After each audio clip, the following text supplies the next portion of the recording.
Hi teachers, I had a question about using tabs, so I'm going to open up Google Chrome since that is my favorite internet browser, and we are going to look at tabbed browsing. So the first tab that comes up is whatever you've set in Google as your home tab, and you can do that through the settings. To make a new tab, we can just click on this new tab button right here, and that will open another tab for us, which makes it really easy to go back and forth between things we want. You can also open a new tab on the keyboard by holding in the control button. It says CTRL and pressing the letter T, and that will make a new tab. If I want to close out of a tab, I can either hit the little X on it, or I can press Control W on the keyboard, and that will close out of it. All right, so let's open up a few tabs here. Get my Google coming up for my email. Maybe open up a few more accounts. Let's see. Sure, Animoto, that's fine. Okay, now what I want to do is I want to reorder tabs. So I can click on it and drag it, and I can move it to the front or the back so I can change the order. Let's say I wanted to have some things side by side. So maybe I'm looking up how to do something on ThinkGeek, and I want to also be typing in an email.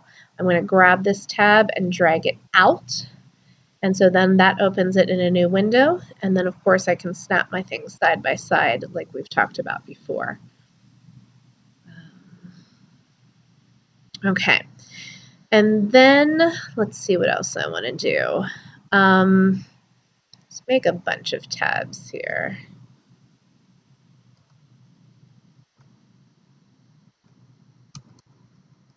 Okay, so now I've got a ton of tabs. If you right-click on tabs, you get some other features that way too.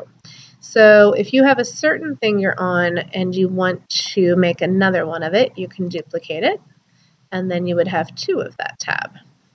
Sometimes I'll do that when I am looking for something in a search engine.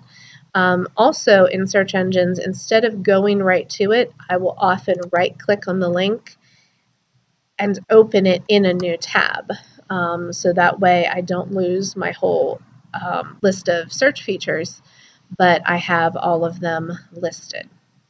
Okay, let's right-click on another one of these.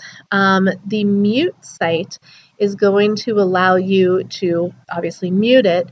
That would be like if you have sound going on, maybe has a video playing, and you don't want to be listening to that, you can mute it so that you don't have to be hearing it. You can close just one tab. You can close all the other tabs and leave the tab that you're on open, or you can close the tabs to the right of the one that you have clicked on. So let me go ahead and do that. That shortens it up a little bit. The other feature is the pin tab. If you pin a tab, then that tab will always be there. So I'm going to go ahead and close out of my internet. And when I go back into it, since I have pinned that tab, it will always be there. I have a really bad habit of closing out of the web browser when I meant to actually just close out of a tab. If you hold Control and Shift on the keyboard and press the letter T, it will open up the last tabs that you had, so it can bring those back to you if you ever mess that up. So that is just some of the basics of tabbed browsing.